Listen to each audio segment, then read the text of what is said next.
Lucas 11, versículo 14, la Biblia dice, hablando de Cristo, y él estaba echando un demonio, el cual era mudo, y aconteció que cuando salió el demonio, el mudo habló y la gente se maravillaba. Y el versículo 15, mas algunos de ellos decían, echa fuera los demonios con Belcebú, el príncipe de los demonios. ¿Qué estaba ocurriendo aquí, amigos? Aquí estaba Cristo echando un demonio fuera de una persona, pero ¿cuál fue la reacción de la gente? ¿Qué dijeron? Que la obra de Cristo es la obra del diablo. Vamos ahora a leer Mateo capítulo 12, y vamos a ver la versión de Mateo respecto a la misma escena con Cristo sanando un individuo, echando el demonio de él. La Biblia dice en Mateo 12, versículo 22, entonces fue traído a él un endemoniado, ciego y mudo, y Cristo le sanó, de tal manera que el ciego y mudo veía y hablaba. Y todo el pueblo estaba asombrado y decía, ¿no es este el hijo de David? Mas los fariseos oyéndolo decían, este no echa fuera los demonios, sino por Belcebú, el príncipe de los demonios. ¿Qué ocurre aquí de nuevo? Cristo echa el demonio de un individuo, pero ¿cómo reaccionan los fariseos a su obra? Diciendo que la obra de Cristo es la obra del diablo. Ellos estaban llamando lo bueno malo, ¿no es así? Vamos a volver al versículo 22. Así que ese hombre era endemoniado. Un espíritu malo lo poseía. ¿Y cómo se manifestaba esa posesión del demonio en sentido físico y literal? El hombre era ciego y mudo. Una cosa que debemos comprender siempre cuando leemos sobre un milagro de Cristo, especialmente en los 4 evangelios, es que las enseñanzas de Cristo que preceden o las enseñanzas de Cristo que siguen a ese milagro son relacionadas con esa escena. Nada está colocado ahí junto por casualidad. Hay una conexión entre ellos. Ahora vamos a ver esto. El hombre estaba poseído por un demonio, ¿sí? Era ciego, ¿sí? Era mudo, ¿sí? Pero ese hombre representa a la mayoría de los líderes judíos y a la mayoría del pueblo judío. Ellos eran los que eran ciegos, ellos eran los que eran mudos en un sentido espiritual. Como que eran ciegos. Ellos rehusaban ver, no querían ver que Jesús debía ser adorado como Dios, que Jesús era el Mesías prometido. ¿Eran ellos ciegos? Sí. Y también eran mudos. Ellos rehusaban reconocer verbalmente que Jesús era su Salvador de los pecados. Así que ¿eran ellos mudos en un sentido espiritual? Entonces, en realidad, ¿quiénes serán los poseídos por los demonios? La mayoría de los líderes y del pueblo judío. Y sin embargo, ¿cómo respondieron ellos a Cristo? Ellos decían que Cristo era el poseído por el demonio. Y cuando Cristo echó fuera ese demonio, necesitamos comprender que hay una aplicación personal aquí. Porque muchos entre nosotros somos ciegos en sentido espiritual. Y muchos entre nosotros somos mudos en sentido espiritual. ¿Qué quieres decir, pastor? Oh, sí, cuando nosotros rehusamos ver y reconocer verbalmente que Dios está obrando en favor nuestro para librarnos y salvarnos, a pesar de nuestras circunstancias temporales y físicas, cuando murmuramos, cuando nos quejamos contra Dios, somos espiritualmente ciegos y somos espiritualmente mudos. Y como resultado, ¿somos cómo? Somos poseídos por los demonios. Mateo capítulo 12, versículo 22. Cristo echa fuera el demonio de ese hombre. Él era ciego y mudo. ¿Y cuál fue la respuesta en el versículo 23? Vamos a leerlo. Y todo el pueblo estaba asombrado y decía, ¿no es este el hijo de David? Pues aquí tenemos un grupo de personas que reconocían ahora a Jesús. aunque su conocimiento era limitado.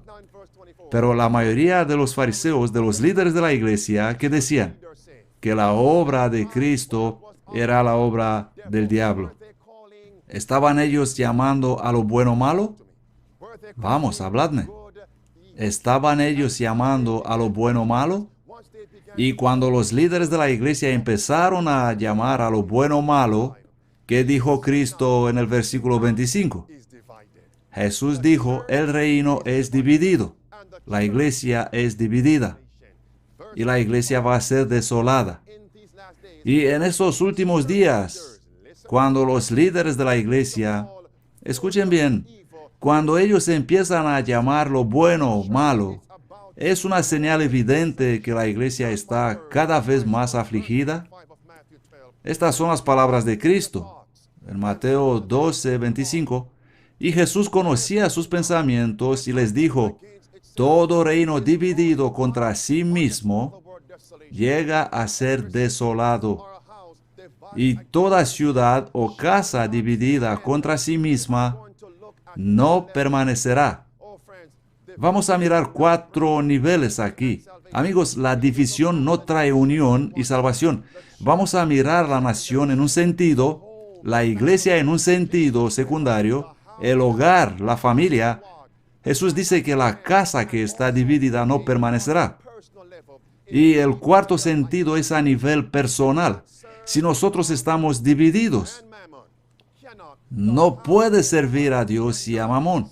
No puedes. Una casa dividida no puede permanecer, dijo Jesús. Así que empezaron a llamar a lo bueno malo. Y Cristo les dice, el reino está desolado. En Mateo capítulo 23, ¿qué dijo Jesús a la nación judía? En Mateo 23, 38. Vamos a leer juntos qué dice Cristo. Mirad, se os deja la casa desierta. ¿Qué hizo a Cristo decir que el reino es dividido y será destruido y que las casas no van a permanecer, sino que serán también destruidas? ¿Qué le hizo decir esto? La respuesta está en Mateo 12, 24. Cuando los líderes empezaron a llamar a lo bueno malo. Pero notemos atentos que antes de eso hubo algo que precedió las actuaciones de los líderes. ¿Y qué fue eso? Ellos eran acostumbrados a llamar a lo malo bueno. Y una persona que acostumbra a llamar a lo malo bueno, el siguiente paso que va a dar es llamar lo bueno malo. Y así llegarán a alabar a los perversos y a perseguir a los santos. No me invento nada, eso dice la Biblia. Vamos a leer Isaías capítulo 5. Os digo, amigos, el tiempo de prueba se acerca rápidamente a su fin, lo creáis o no. Isaías capítulo 5, 20, la Biblia dice, ay de los que llaman a lo malo bueno. Este es el primer paso. Este es el primer paso, llamar a lo malo bueno. Y el segundo, el siguiente paso, llaman a lo bueno malo. ¿Y cuál es el tercero? Vamos a versículo 23. Ay de los que justifican al perverso por ser corruptos y que persiguen y eliminan al justo. Ellos son acostumbrados a llamar a lo malo bueno y así llegan a llamar a lo bueno malo. Y cuando Cristo fue traído delante de Pilato y ese preguntó, ¿a quién queréis que os suelte? ¿Qué persuadieron los líderes judíos al pueblo que diga? Danos a quién. ¿Comprendéis ahora? Danos a Barrabás. Y luego, ¿qué dijeron? Crucifica a Cristo. Ellos alababan a Barrabás y ahora gritaban, crucifica a Cristo. Vamos a volver a Mateo 12. Jesús dice que cuando los líderes empiezan a llamar a lo bueno o malo, habiendo la costumbre inicial de llamar a lo malo bueno, mi pregunta es, empezando del primer nivel, ¿Están ellos, los líderes de los Estados Unidos, llamando a lo malo bueno? Y si ahora vemos que están llamando lo malo bueno, ¿cuál será el siguiente paso? Llamar lo bueno malo. ¿Y cuál será el paso final, amigos? El de alabar a los perversos y de perseguir a los santos. ¿Y cómo están cumpliendo los líderes de los Estados Unidos esto? Vamos a ver esto, amigos. Escuchadme atentos. Os digo que 2015 y 2016 serán años muy importantes en la historia de este planeta. Para el septiembre de 2015, el presidente del Congreso americano ha invitado ¿a quién? Ha invitado al Papa Francisco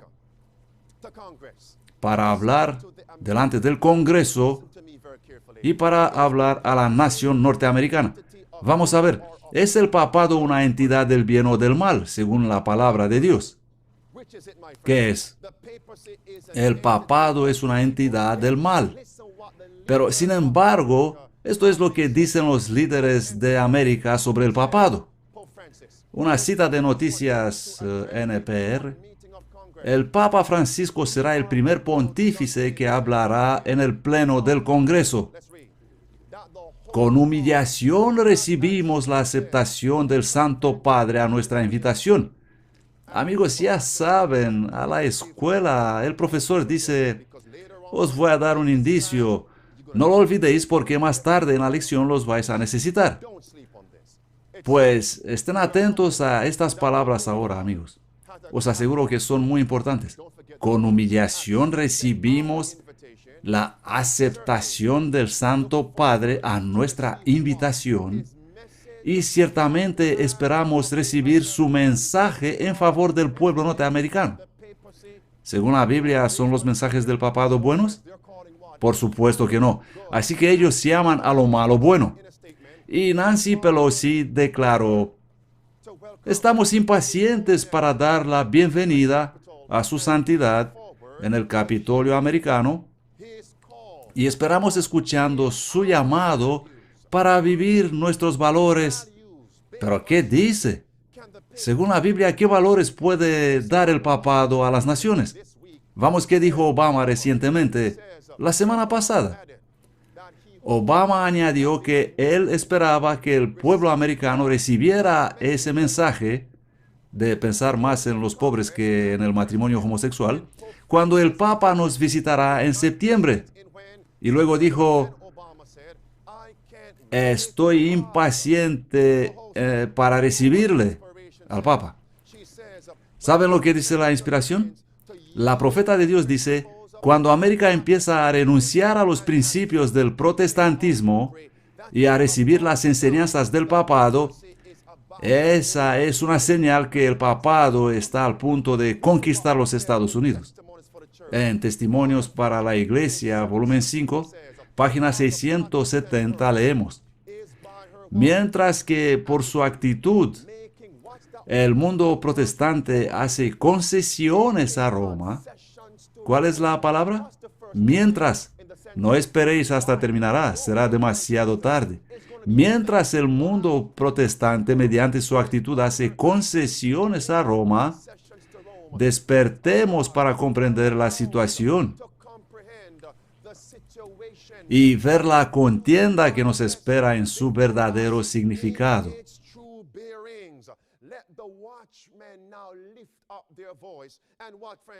Que alcen la voz los centinelas ahora y den el mensaje que es verdad presente para este tiempo.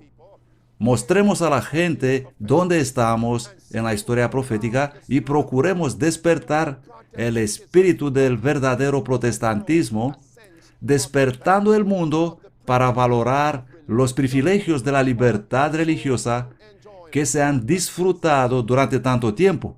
¿Qué significan estas concesiones? Mientras el mundo protestante, mediante su actitud, hace concesiones a Roma. Es el tiempo que la verdad presente sea predicado en la iglesia y en el mundo. ¿Por qué? Porque las libertades religiosas están a punto de ser eliminadas de la vida de los habitantes de esta tierra. ¿Qué significan estas concesiones? Sí, compromisos. Déjame daros una definición. Es cuando tú sometes tus ideas, tus pensamientos a otra persona. Te sometes a obedecer a esa persona. Así que cuando la América protestante empieza a abandonar los principios del protestantismo y acepta las enseñanzas del papado, es el tiempo para verdad presente. Es el tiempo de despertar la iglesia, porque la iglesia está durmiendo. Este es el presidente de la Alianza Evangélica Mundial. Es un titular de noviembre de 2014 que dice, para Papa Francisco, se está hablando, transmitiendo un mensaje para Papa Francisco, una nueva era en las relaciones evangélicas y romano-católicas. Cuando vemos que América protestante empieza a abandonar los principios del protestantismo y empieza a aceptar las enseñanzas del romanismo, se acerca el fin.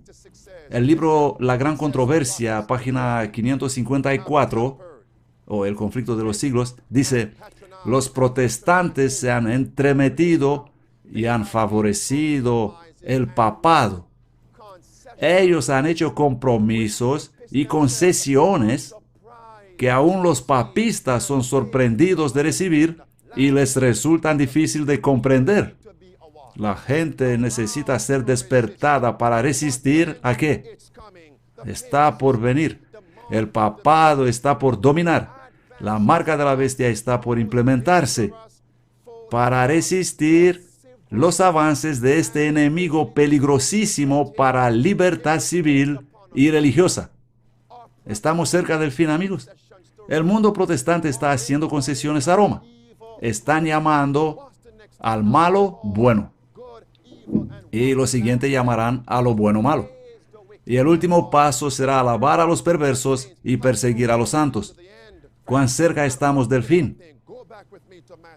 Y ahora vamos a volver a Mateo 12, donde Jesús dice que cuando empiezan a llamar a lo malo bueno, el reino será desolado.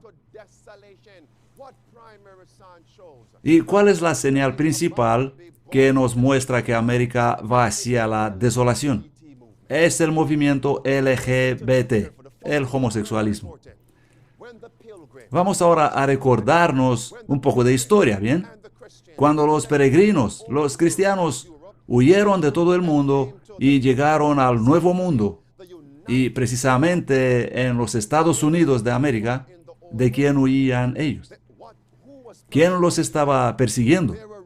Estaban huyendo de la persecución papal. Y el papado es la unión de ¿qué entidades? Iglesia y Estado. ¿Quién controla a quién? La Iglesia controla y dirige al Estado. Así que ellos huían del papado y vinieron aquí y establecieron una nación sobre cuáles dos principios fundamentales: la separación entre la Iglesia y el Estado. Pero eso ya ha cambiado, amigos, en los Estados Unidos de América.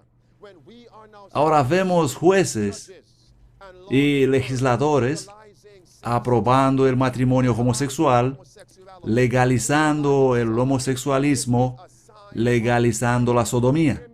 Y esta es una señal del fin. Esta es América de hoy, ¿no es así? Puedes hacer lo que quieres, ¿correcto? Pero este es un principio satánico. Cuando los legisladores y los jueces dicen ahora, vamos a obligar a otros, incluso a los cristianos, someter su conciencia, renunciar al discernimiento y aprobar la sodomía, el homosexualismo, el movimiento LGBT, el fin está aquí. ¿Por qué? ¿Qué hay en juego? Nuestra libertad de conciencia. Y para acabar con las libertades civiles, deben también eliminar las libertades religiosas, porque las dos son relacionadas. Pero escuchadme atentos, las cosas están por pasar al otro extremo estos últimos días. Y el movimiento LGBT está cada día más horroroso, más espantoso, y la crisis para obligar a la gente a honrar y apoyar el homosexualismo se pone cada día peor en América y en todo el mundo. Hay tantas cosas que os puedo mostrar pero me voy a resumir a lo que ocurrió esta misma semana. Aquí tenemos un titular de Carisma News. Los pastores pueden ser demandados si rechazan oficiar matrimonios homosexuales. El siguiente titular, Christian News, Noticias Cristianas, esta semana, el 13 de mayo de 2015. El presidente del colegio dice, la resolución de la Corte Suprema, este año, el mes de junio, la Corte Suprema va a pronunciar una resolución sobre el matrimonio entre homosexuales. ¿Y qué dice? ¿Será una ley nacional? Vamos a ver. La resolución, dice el presidente de la Corte Suprema, sobre el matrimonio gay, puede conducir al cierre de la escuela cristiana. El diario USA Today, los Estados Unidos hoy, de esta semana dice, las escuelas cristianas no tendrán otra alternativa. Bien, escuchadme, jóvenes estudiantes. Si las escuelas cristianas no tendrán otra alternativa, si la Corte Suprema votará una ley nacional que favorecerá el homosexualismo, que aprobará los matrimonios homosexuales, ¿qué harán las escuelas públicas? Esta es la pregunta. ¿Qué harán? Pues eso va cada día peor. El diario Christian Post de esta misma semana, una pregunta puesta por un prominente líder evangélico, Frank Wolf. ¿Es la cárcel donde llegarán los cristianos declarados intolerantes? Porque ellos se rehusarán. Mirad, esto es del 14 de mayo de 2015. Serán condenados a la cárcel por rehusar someter su conciencia y el discernimiento sobre el bien y el mal y aprobar el movimiento LGBT. Os pregunto, ¿está nuestra libertad religiosa en peligro o no?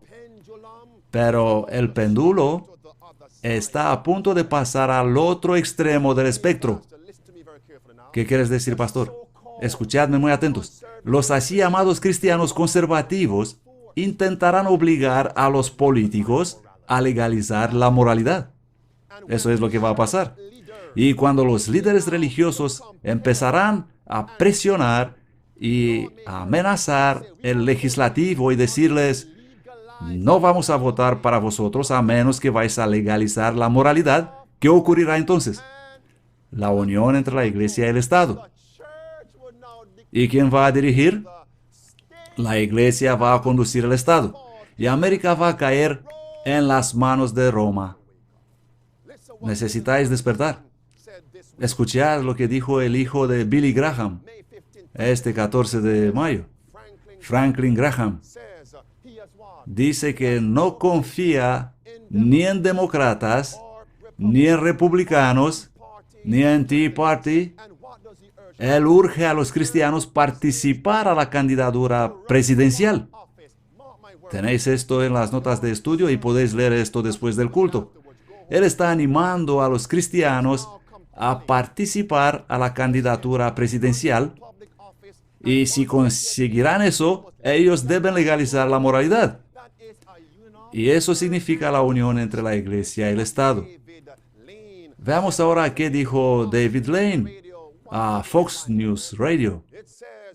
¿Qué dice el titular aquí? Dice, David Lane está reclutando 1000 pastores para la candidatura presidencial.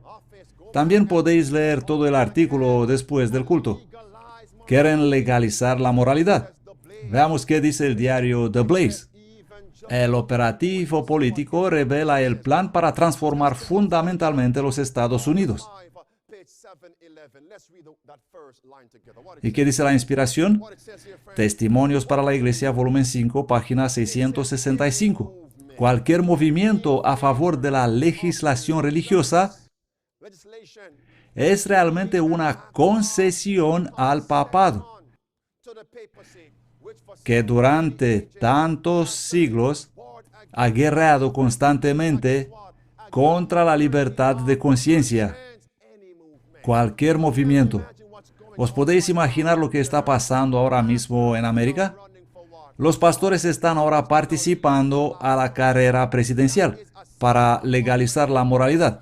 Esta es una señal de la combinación de la unión entre iglesia y Estado. Despierten, amigos. América está conducida hacia la desolación, porque están llamando a lo malo bueno. Esto es lo que está pasando.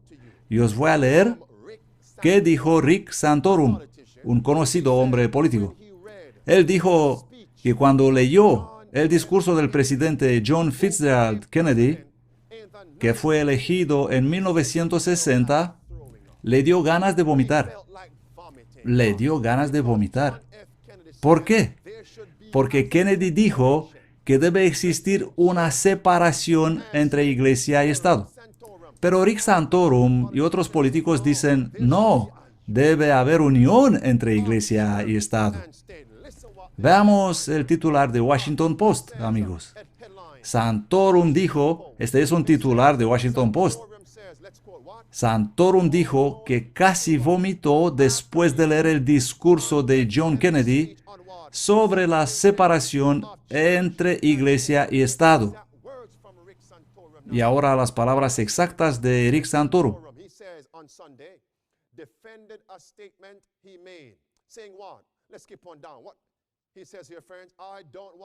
El ex senador Rick Santorum dijo el domingo, defendiendo una declaración que hizo el pasado mes de octubre, y saltamos a las últimas líneas. Él dijo, yo no creo en una América donde la separación entre iglesia y Estado es absoluta. Amigos, esto ocurrió en 2012. ¿Y por qué hablo yo ahora de algo que ocurrió en 2012? Estaba estudiando y eso vino en mi mente porque los líderes declararon que lo establecido por Dios es malo. Llamaron a lo bueno malo. ¿Qué es bueno? La separación entre iglesia y Estado. Él dijo que quiso vomitar cuando leyó el discurso de Kennedy. Que no debería existir separación entre iglesia y Estado. ¿Cuál es la persuasión religiosa de Rick Santorum? ¿A qué iglesia pertenece él? A la Iglesia Romano-Católica. ¿Por qué hablo yo de esto en 2015? Porque Dios me dijo, ve y lee el discurso de Kennedy. Pues no creo que queréis leerlo, amigos. No creo que os gustará mucho esto. Escuchad lo que dijo JF Kennedy. Y mientras leemos, poned esto en vuestra mente. Este es uno de los motivos principales por el cual mataron, por el cual asesinaron a John Kennedy. Me pregunto si sabéis algo sobre esto. Leamos el discurso de Kennedy.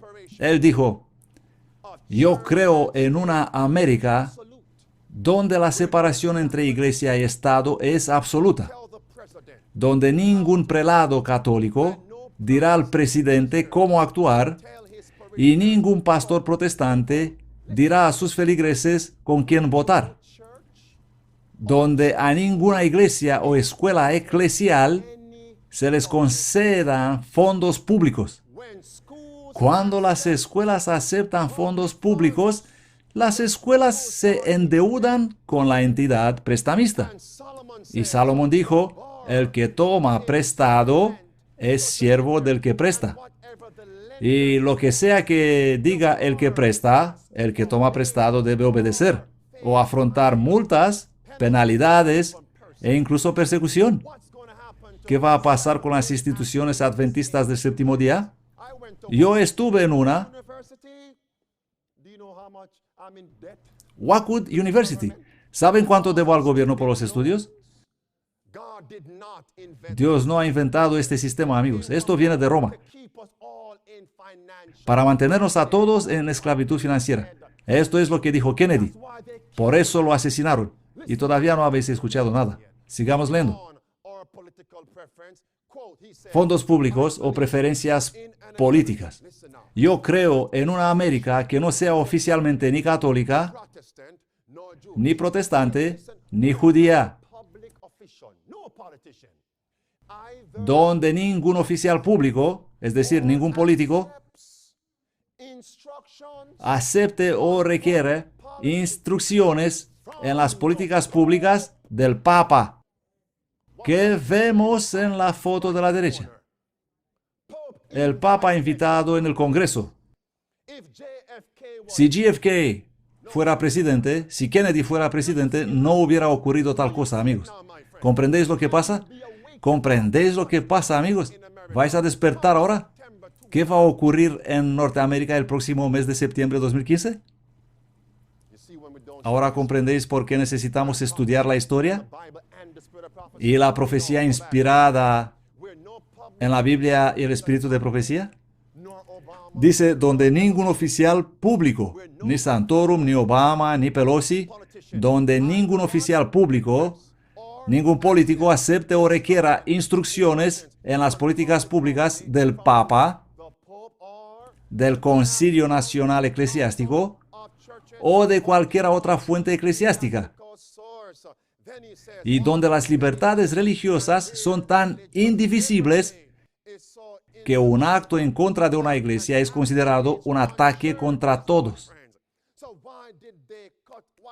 Por lo tanto, ¿por qué creéis que le reventaron la cabeza a este hombre? ¿Por qué asesinaron ellos a John Kennedy? Porque estaba a favor de la separación entre iglesia y Estado. Ahora, respetuosamente, id y decidle esto al Dr. Ben Carson. Recordadle esto, amigos. Recordadle esto. El tiempo de prueba para la humanidad se acerca a su fin. Vamos otra vez a Mateo 12. Así que llaman a lo malo bueno.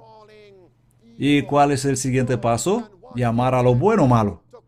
Y luego alabar a los malvados, alabar al Papa y perseguir a los fieles que guardan los mandamientos de Dios. Vamos a ver qué dice la inspiración. Amigos, escuchadme. Cada célula en mi cuerpo está clamando, prepárate, Andrew. Prepárate, Andrew. Prepárate. Y en los primeros escritos el ángel nos advierte, preparaos, preparaos, preparaos. ¿Estáis en el lugar apropiado, amigos? El tiempo de prueba se acerca rápidamente a su fin. La gran controversia, página 566, dice, vamos a leer despacio y atentos cada palabra.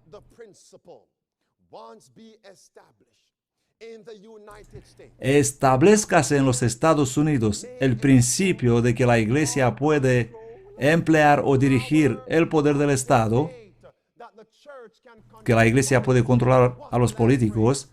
Y la última frase que dice, y el triunfo de Roma sobre los Estados Unidos de América es asegurado. El péndulo. El péndulo está moviéndose ahora al otro extremo del espectro. Cuando los líderes religiosos dicen ahora, vamos a la carrera política, vamos a sostener a nuestros propios políticos, vamos a legalizar lo que dice la Iglesia, que se establezca ese principio en América, dice la inspiración, y el triunfo de Roma en los Estados Unidos y luego a nivel mundial será asegurado. ¿Está la marca de la bestia cerca, amigos? ¿Está la marca de la bestia cerca? Vamos a Mateo 12.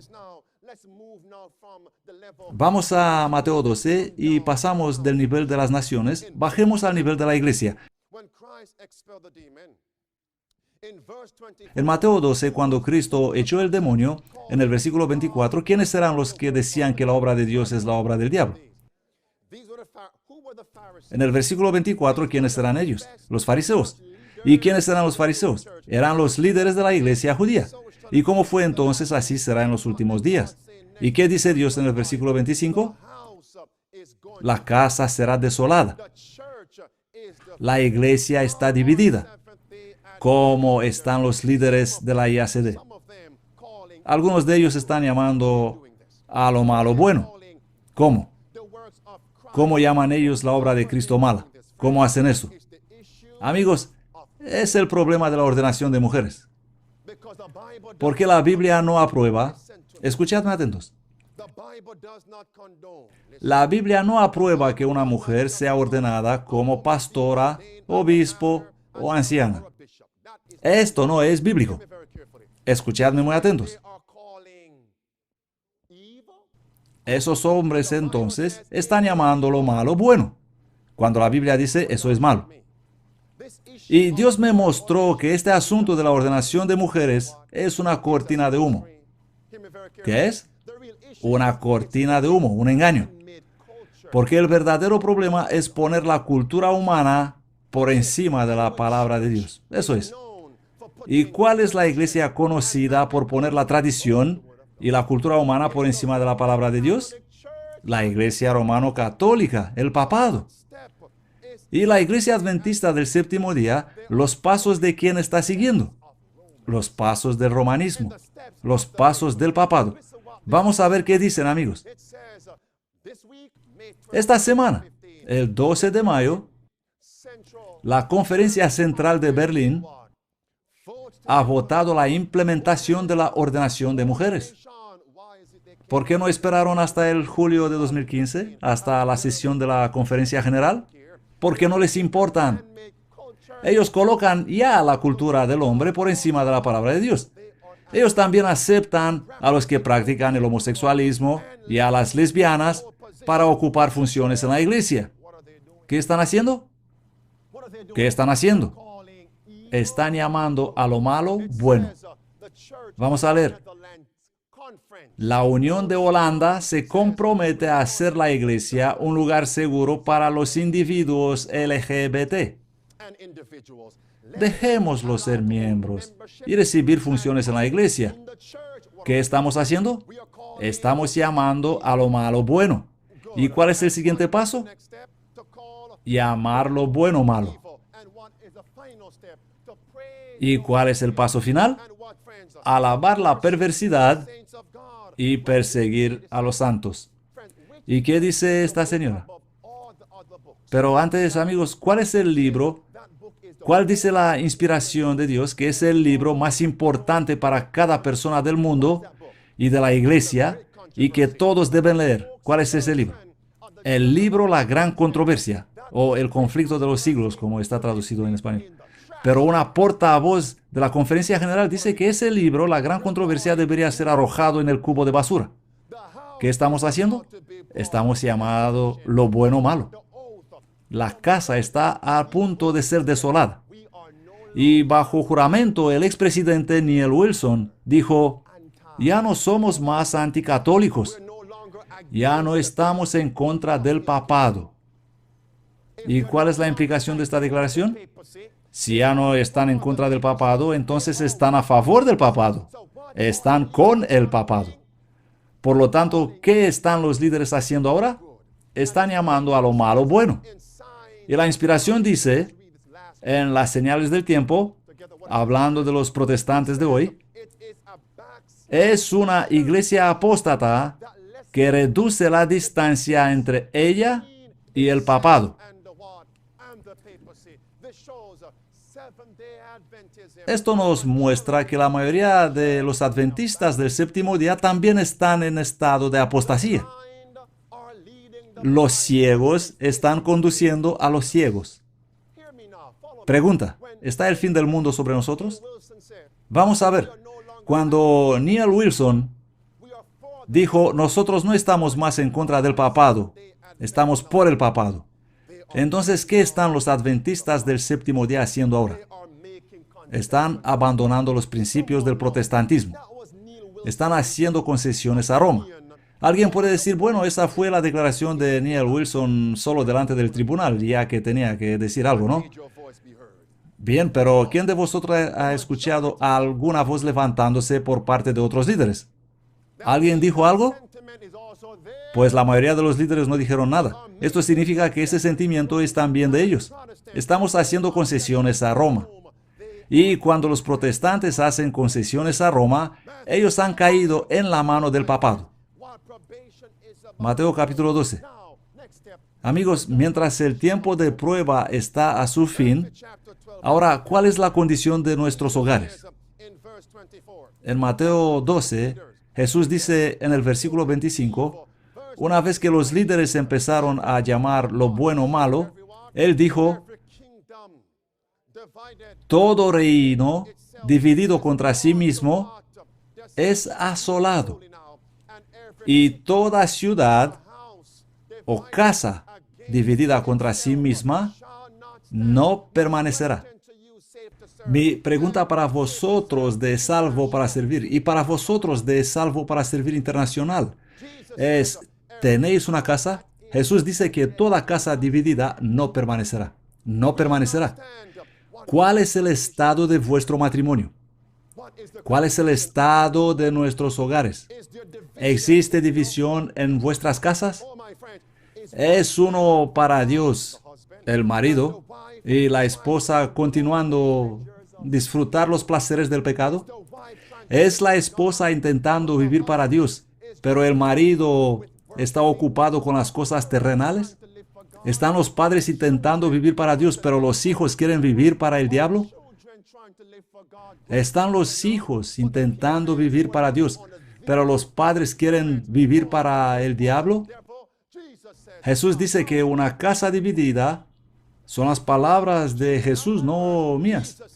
Cristo dice que esa casa no permanecerá. ¿Cuál es el estado de vuestros hogares, amigos? ¿Saben cuántas casas están divididas ahora mismo? ¿Saben cuántos matrimonios están divididos en este momento? No hay unión, no hay unidad, solo división.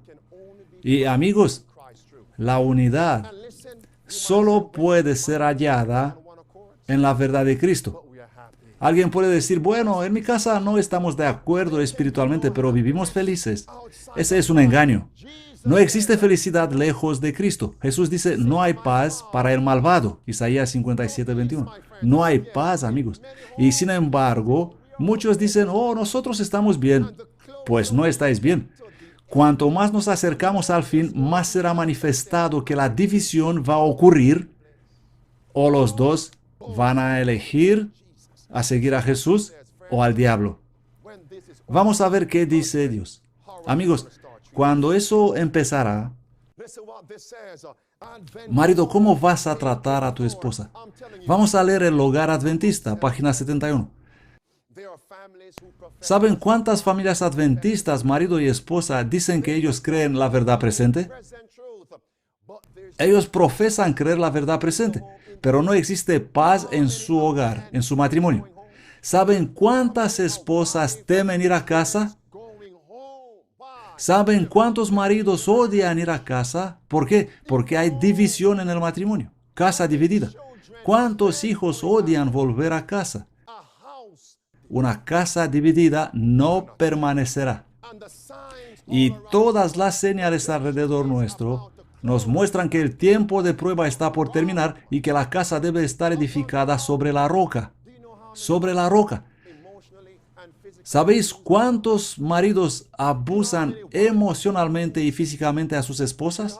¿Saben cuántas esposas abusan a sus maridos emocionalmente? Y sin embargo aparecen en la iglesia bien vestidos, sonrientes y teniendo funciones en la iglesia. ¿Y por qué sus nombres están escritos en los registros de la iglesia? Ellos creen que todo será ok. Y cantan himnos, estamos caminando hacia Sion, pero no es hacia el Sion celestial a donde vais, amigos. Puede ser el Sion ese de Palestina, de Jerusalén. No vais a salir de esta tierra, amigos. Jesús dice, una casa dividida no permanecerá. ¿Por qué estoy leyendo esto? Porque la inspiración dice que cuando vendrá Elías, su mensaje llamará a los miembros de la familia a reunirse. Hombres, Dios os pedirá cuentas a vosotros primero. ¿Dónde está mi rebaño? Mi hermoso rebaño que deberíais cuidar. Dejad de ser abusivos en el matrimonio. Y vosotras mujeres también. Vamos a leer. Veo que estáis muy callados. Vamos a leer la primera frase. La felicidad y la prosperidad de la vida matrimonial dependen de la unidad de los cónyuges. Pero ¿sabéis que podéis estar unidos en contra de Dios? ¿Sabéis que a muchas esposas no les gusta cuando sus maridos quieren vivir para Dios? Y ahora dicen, oh, ya no me amas como antes, ya no quieres que vivamos como solíamos vivir. O al reverso. ¿Y qué va a pasar? Si los dos no están unidos en Cristo firmemente, los no arrepentidos van a atraer al otro, lejos de Cristo. Vamos a leer lo que dice Dios. A menos, allá abajo,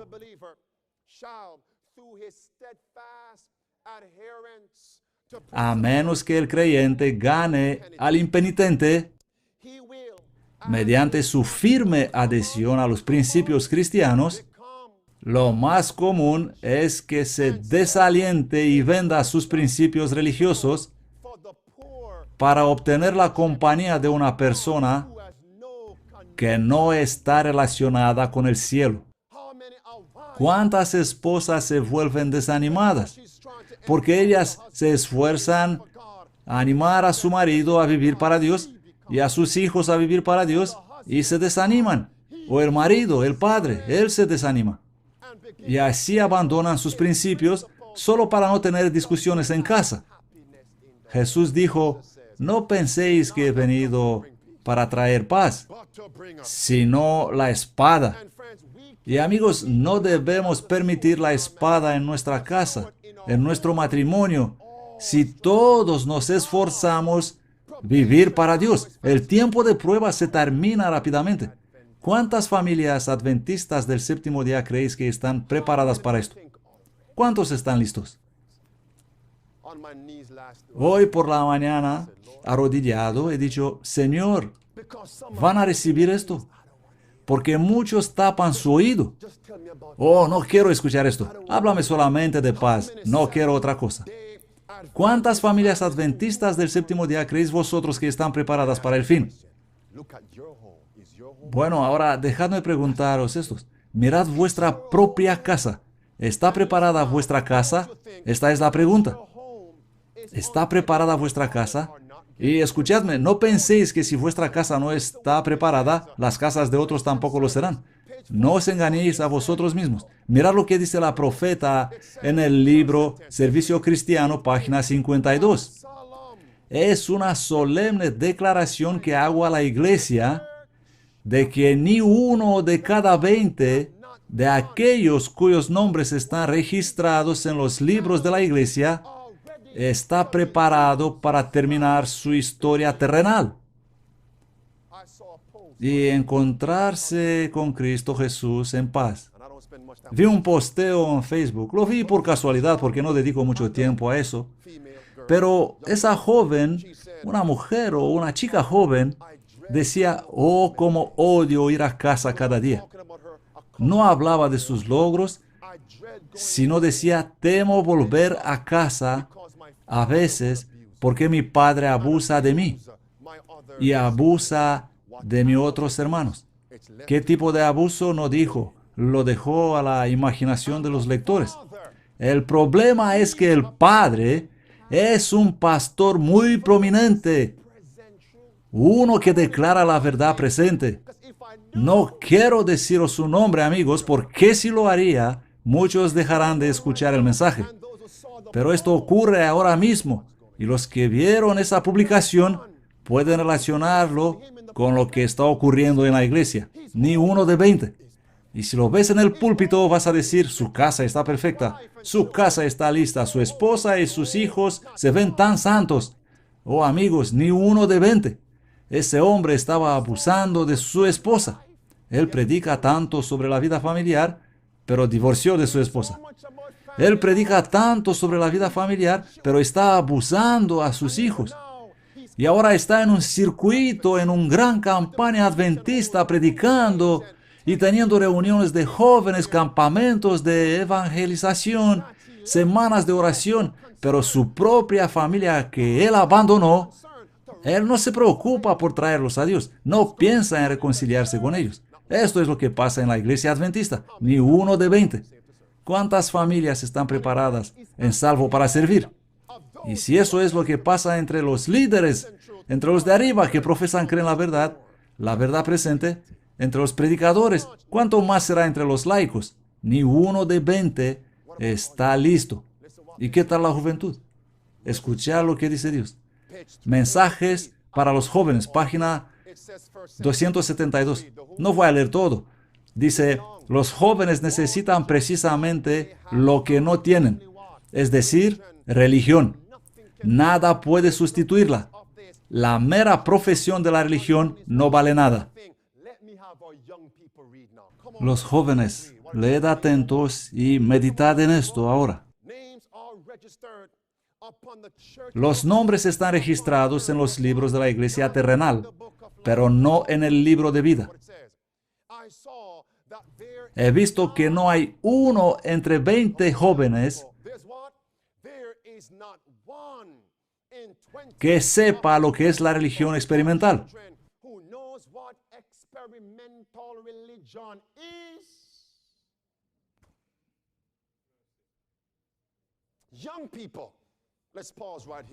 Jóvenes, padres, ¿qué ejemplo estáis dando a estos corderitos que están bajo vuestro techo? Ni uno de 20. Y para los padres, el enfoque principal es para los problemas de esta vida, mientras que vuestros hijos son como monedas perdidas, perdidos en su propia casa. ¿Cuántos de vosotros os conectáis conmigo cada jueves en Internet? La preparación, mis amigos, no se hace toda en el sábado. No tenéis tiempo para estudiar, pero tenéis mucho tiempo para las cosas personales. Escuchemos qué declara la profeta. El libro Nuestra elevada vocación, página 357. No está lejos el tiempo cuando el pueblo de Dios será llamado a dar un testimonio ante los gobernantes de la tierra. Pausa.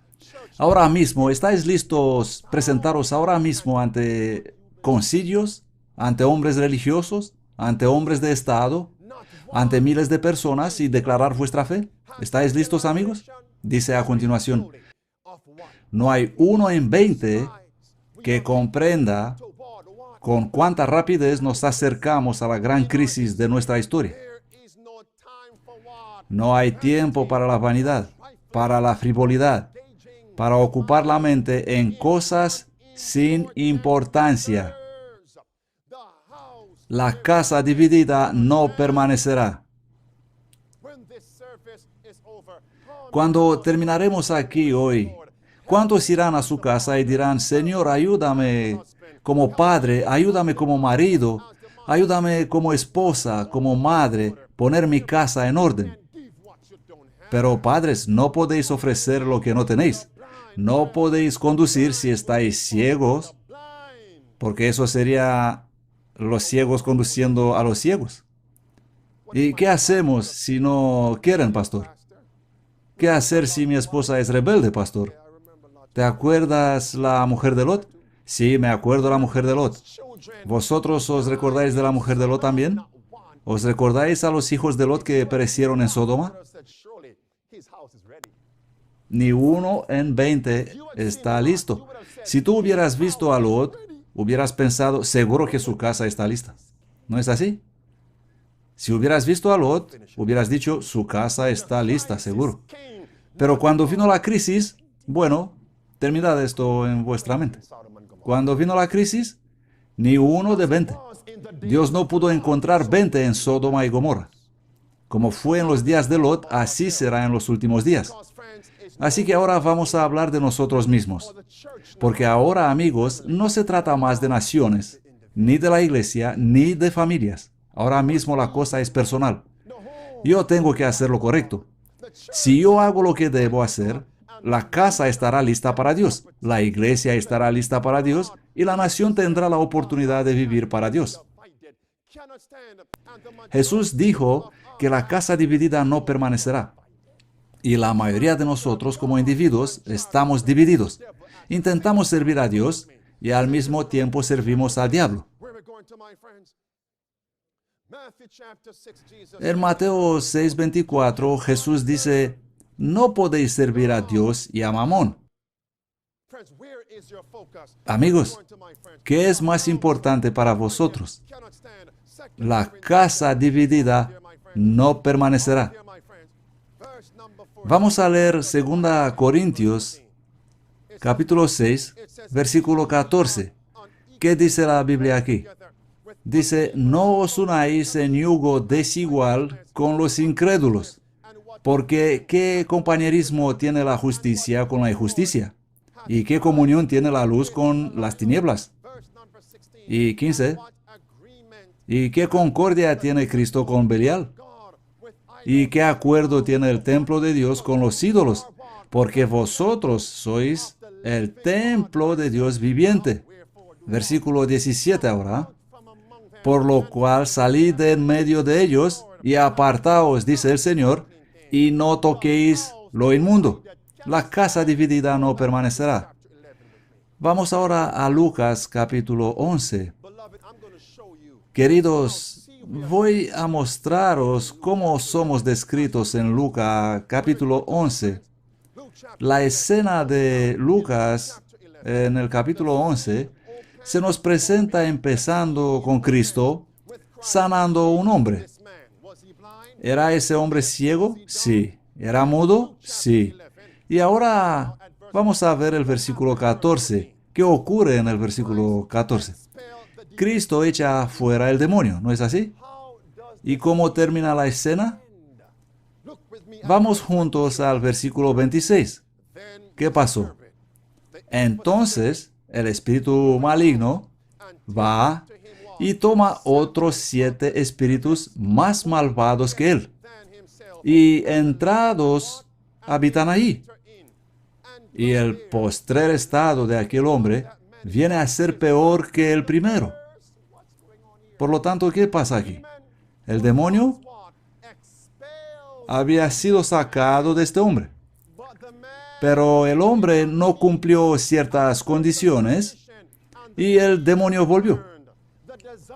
El deseo para el pecado volvió. Y ese deseo era ahora 7 veces más fuerte. Y el número 7 representa algo completo, algo total. Ese hombre estaba ahora completamente lleno con ese deseo para el pecado. ¿Comprendéis, amigos? Pero ¿qué hizo a volver el demonio 7 veces más fuerte?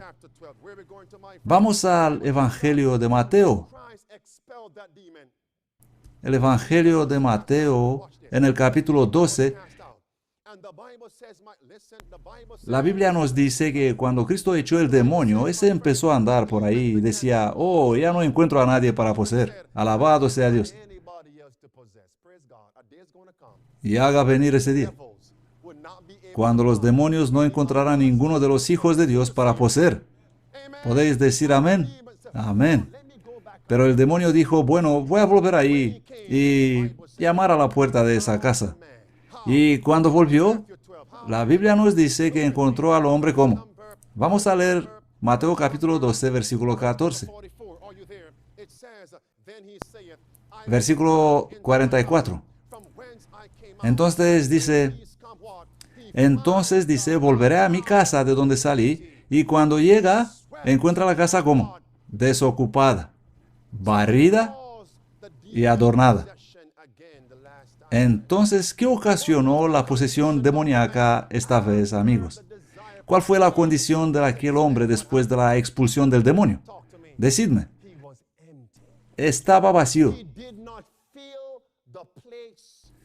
Él no llenó el lugar del deseo para el pecado con cosas espirituales. Dame un ejemplo, pastor. Cuando Dios nos da victoria sobre, digamos, la música mundanal, ¿qué debemos hacer ahora? Debemos reemplazar el vacío ¿con qué? Con música celestial. De otro modo, ¿qué va a ocurrir? El deseo para esa música pecadora del mundo volverá y será 7 veces más fuerte. El anhelo será 7 veces más poderoso y serás llevado a una posición donde jamás desearás eliminar de tu vida la música del mundo y vas a morir en tu pecado. Os voy a leer algo ahora de los testimonios para la iglesia, el volumen 5, la página 112. Dice la profeta, queremos que todos comprendan cómo es destruida el alma. Cuando la oración secreta y la lectura de las Escrituras se descuidan hoy, mañana también podrán ignorarse con menos remordimiento de conciencia. Amigos, vamos a examinarnos a nosotros mismos. ¿Cómo has pasado esta última semana? Dice que cuando la oración secreta, la lectura de la escritura, cuando estas cosas se omiten, mañana no tendrás ningún deseo para orar o estudiar. Y continúas en esta condición vacío, y tu deseo para el mundo se vuelve más fuerte hasta que Jesús dirá, se ha unido a sus ídolos, déjalo. Déjalo. Déjalo. Mateo capítulo 12. Pensad en eso ahora. Mi pregunta es, ¿tienes tu Biblia siempre en tu bolsillo? ¿Una Biblia pequeña? Salvos para servir. Cada vez que tomas una pausa en tu trabajo, ¿abres tu Biblia? ¿Saben que yo lo probé un día? Probé literalmente esa declaración. No me di cuenta que había vuelto a algunas de las puertas de los viejos pecados. Sí, así es. Y el Señor me dijo, porque tu mente estaba vacía. Que no creáis que yo no paso por las luchas que pasáis vosotros. El diablo no perdona a nadie. Él nos está tentando a todos nosotros. Os doy un ejemplo. Yo dije, pero Señor. Pero Él dijo, sí, Andrew, tu mente estaba vacía. Y desde aquel día, mira, mi familia, mi esposa os puede decir, cuando estoy en casa, indiferente qué hago, incluso cuando limpio la casa, sí, estoy haciendo limpieza, incluso haciendo limpieza me pongo música celestial. No quiero que el diablo encuentre mi mente vacía. Aunque no puede leer mi mente, pero puede sugerirnos alguna cosa. Y porque mi mente es vacía debido a que mi mente no está en la palabra de Dios, 7 más demonios están entrando. El deseo por el pecado se vuelve más fuerte. Este es el secreto, amigo. ¿Cuántos de vosotros quieren esto? ¿Queréis que os pase eso? David dice en el Salmo 119, tu palabra he guardado en mi corazón para no pecar contra ti. Este es el secreto para la victoria. Y aún así, amigos, ¿cuántos de nosotros van a marcharse hoy de aquí y van a ser encontrados los siguientes días con las mentes vacías? En la misma manera que tenéis esos auriculares escuchando cosas del mundo, llenad vuestra mente con la palabra de Dios y con música celestial. Y de la forma en que estáis mirando las cosas del mundo en la tele, llenad vuestra mente con relatos bíblicos. Llenad vuestra mente con los eventos finales. Llenad vuestra mente con la palabra de Dios. Este es el secreto, amigos. Pero recordad que si alguna vez conoceremos la verdad, es solamente si la practicamos. La verdad no es verdad para los que no la practican. Si tú reconoces la verdad, entonces lo vas a practicar. Y Jesús dijo, yo os voy a fortalecer. Vamos a leer Mateo capítulo 12. Quiero animaros un poco. Jesús dijo, la tentación una vez rechazada traerá más poder para resistir mejor la próxima vez. ¿Quién experimentó eso?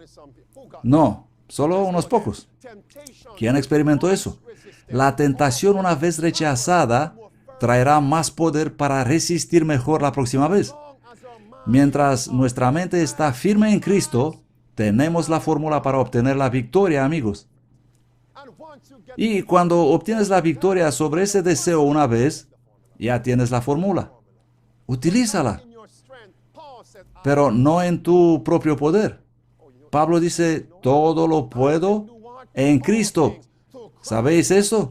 Todo lo puedo en Cristo que me fortalece. Vamos a leer Mateo 12 y vamos a ver ahora el versículo 22. El hombre era ciego, era también mudo. ¿Y cómo echó Cristo ese demonio? Versículo 22 dice, entonces fue traído a Jesús un endemoniado. Así que el hombre estaba endemoniado, pero fue traído ¿a quién? A Jesús. ¿Cuántos de nosotros pueden decir, Señor, estoy ciego? Estoy espiritualmente ciego. Y sea que lo reconoces o no, Jesús dice que los laodicenses son tibios y son ¿cómo? Ciegos. Por lo tanto, ¿cómo nos ve Cristo? Ciegos. ¿Y quién nos ofrece Cristo? Él dice, ven, compra de mí oro refinado en el fuego. Si vienes, yo voy a ungir tus ojos con colirio para que puedas ver. ¿Saben qué nos falta hoy? Colirio espiritual. Porque si pudiéramos ver a Jesús, si pudiéramos ver nuestra condición delante de Jesús, Él nos va a ungir. ¿Quién nos va a ungir? Cristo mediante la obra del Espíritu Santo. ¿A quién necesitan los que son ciegos? Necesitan al Espíritu Santo. ¿Comprendéis vuestra necesidad, amigos? Cristo dice, venid a mí. ¿Vais a ir a Él? ¿Vamos a ir a Cristo ahora? Él nos llama y si vamos, Él nos va a ungir con colirio. Y vamos a ver su gloria. Contemplando a Jesús, vamos a ser transformados. Y sin embargo, ¿cuántas personas se alejan de Jesús? ¿Saben por qué? Porque no quieren cambiar. Algunos dicen, pero si vengo a esta iglesia, si vengo a salvo para servir, si voy a una iglesia que cree en el adventismo del séptimo día, tengo que cambiar mi dieta, tengo que cambiar mi música que estoy escuchando, tengo que cambiar mi vestimenta, no puedo ir ahí ni en otra parte. Y como resultado, ellos se apartan de Jesús y dicen, oh, solamente quiero gozar de la vida. La iglesia no tiene vida. Ellos están siendo engañados, amigos, porque el mundo no tiene ninguna vida que ofrecernos, únicamente Jesús la tiene. ¿Vas a venir a Jesús hoy? Y dice Mateo que el hombre era mudo. Me pregunto qué puede significar eso en sentido espiritual. David dice, mientras callé, se envejecieron mis huesos en mi gemir todo el día. Y la mayoría del pueblo de Dios son mudos. No quieren confesar sus pecados. Y persisten en su estilo de vida pecaminoso. Y la culpa les está carcomiendo sus vidas como las termitas carcomen la madera. La culpa. La culpa. Pero cuando Dios simplemente dice, ven a mí.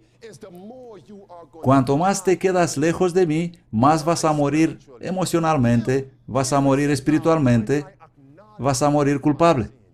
David dice, cuando he reconocido mi pecado, él dice que Dios le devolvió el gozo de su salvación. Pero muchos son mudos. Vamos a leer Romanos capítulo 10. Jesús dice, no solamente por creer os puedo salvar, sino que se necesita confesar los pecados para poder salvaros. No solamente por creer, salvos para servir. Tenéis que dejar de pecar para poder salvaros. Oh, pero no puedo. Entonces estás mudo, amigo. Romanos capítulo 10 y el versículo 9, vamos a leer juntos lo que dice.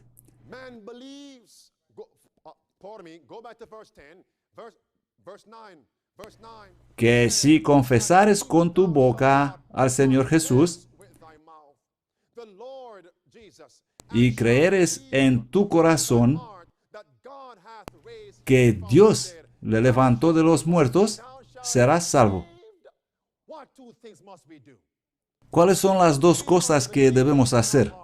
Debemos creer en nuestros corazones, pero también debemos confesar. ¿Confesar qué? ¿Qué debemos confesar? ¿Qué debemos decir, amigos? Confesar que si el Padre ha resucitado a Cristo de entre los muertos, yo seré salvo. Que el Padre resucitó a Cristo de la muerte. ¿Estamos nosotros muertos en transgresión y pecado? ¿Hay alguna esperanza para nosotros? Si el Padre ha resucitado a Jesús, sí creo eso, Él me puede resucitar de entre los muertos. Si creo que Él me puede dar victoria espiritual. Si creo, Él me puede dar victoria espiritual. Pero no solo creerlo, sino que tengo que decirlo. Confiesa eso. Es el plan de Satanás mantenernos mudos. Decidlo, amigos, hablad. ¿Sabéis qué es eso? Es hablar la palabra de Dios. ¿Cuánto poder tiene la palabra de Dios? ¿Tiene la palabra de Dios poder creativo? Vamos, decidme. ¿Tienen las palabras de Dios poder creativo? La Biblia dice que Él habló y fue hecho. Por eso debemos que tener cuidado con lo que decimos. Pero si decimos que creemos a Dios, que nos puede salvar, ¿cuál es la respuesta? Está hecho. Está hecho. Y lo único que nos puede llevar a la perdición es nuestro yo. ¿Le confesarán hoy, amigos? ¿Le confesarán hoy? El versículo dice, porque con el corazón se cree para justicia y con la boca se hace confesión para salvación. Dice que con la boca se hace confesión para la salvación. ¿Estamos salvos ya? Todavía no. Es un proceso. Nosotros hemos sido salvos, pero ¿qué debemos confesar hasta la venida de Cristo? Si vamos a confesar con nuestra boca, Jesús creo que me ha salvado, si continuamos a creer en Él y decirlo, se nos dice que vamos a ser salvos. ¿Puede ser el Evangelio más simple que esto, amigos? Es pensar y decir esto cada día. No solo guardarlo en la mente, porque a veces pensamos en alguna cosa, pero no la creemos. Pero cuando lo dices, lo puedes escuchar también. Se usan más sentidos, amigos. Decidlo.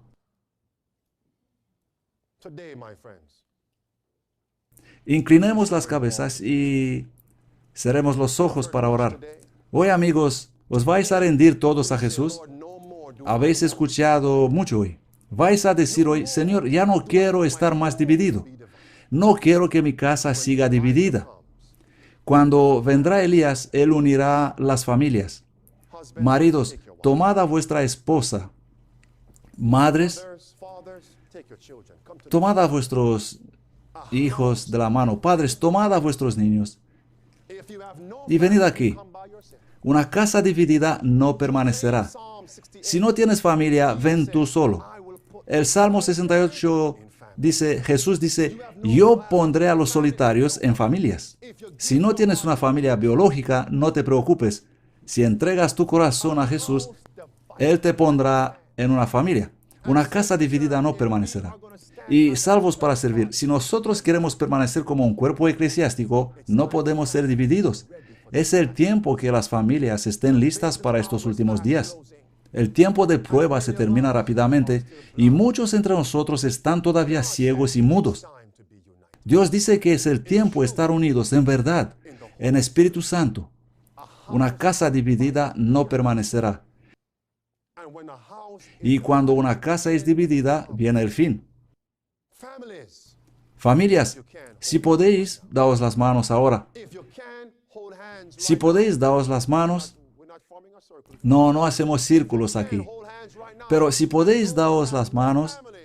Y los que no tienen familia, extended las manos. Vais a dar las manos con los ángeles. Los santos ángeles. Una casa dividida no permanecerá. El fin se acerca. Y aunque Cristo nos salva individualmente, Él anhela salvar familias enteras. Por eso nos ha dado una familia. Por eso nos permitió casarnos y tener niños. Porque Él quiere llevar ese hogar, esa familia, al cielo. No permitid al diablo venir y destruir vuestras familias, amigos. Si hay división en la casa, animosidad, id a la palabra de Dios. Y dejad que Dios sea la verdad y el hombre sea mentiroso. Escuchadme atentos, escuchadme. Los dos demonios gemelos que destruyan familias son el amor propio y el egoísmo. Todos quieren tener la razón. Yo tengo la razón. El marido dice, así quiero yo. Así no quiero yo.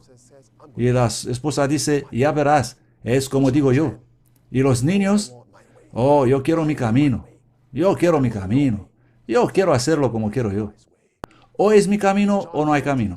Amigos, dejemos que sea el camino de Cristo. Cristo dice, yo soy el camino, la verdad y la vida. Dejemos y abandonemos el orgullo, el egoísmo. Manifestemos el carácter de Cristo. No dejad vuestras mentes vacías. Maridos, cuidad a vuestras esposas como a un vaso más frágil. Y dejad de quejaros, quisiera eso y lo otro. Dejad de mirar siempre lo negativo. Traed todo en oración a Dios. Si vais a mirar las cosas positivas, tendréis muchas más cosas para alabar a vuestras esposas, animarlas. Os digo, amigos, esto es lo que pasa ahora. Animaos unos a otros en la fe. Hablad palabras agradables, palabras como la miel.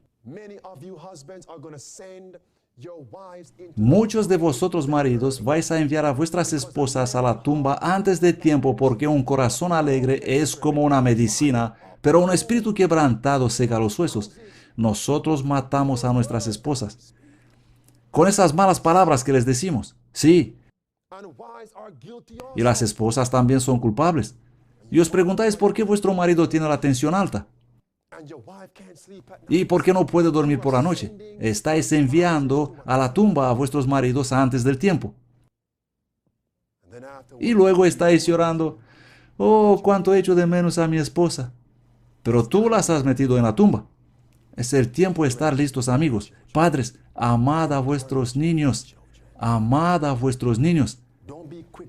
No seáis rápidos en pegarlos. Ellos tienen vuestro carácter. Vosotros se los habéis dado. Y es que no nos gusta vernos en el espejo. Nos vemos a nosotros mismos.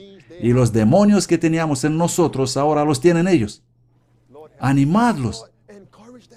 Decid, ayúdame, Señor. Señor, anima tú a mis niños. Porque, amigos, sería estupendo que entremos todos juntos por las puertas de perlas. ¿Qué día sería ese, amigos? Oh, qué día. Y que como maridos, como esposas, como niños, seamos los mejores amigos en el cielo para siempre. Para siempre. Por la eternidad. Oh, amigos, ¿por qué permitir al diablo destruir ese futuro y desear esta vida terrenal? Padre Celestial,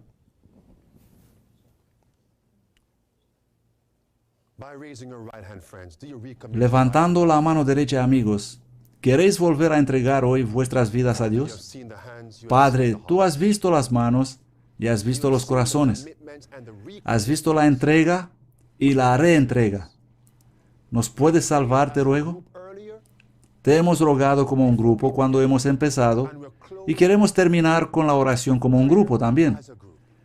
No nos vas a salvar en grupo, sino individualmente. Pero si cada uno de nosotros se rinde a ti, tú nos puedes salvar como familias.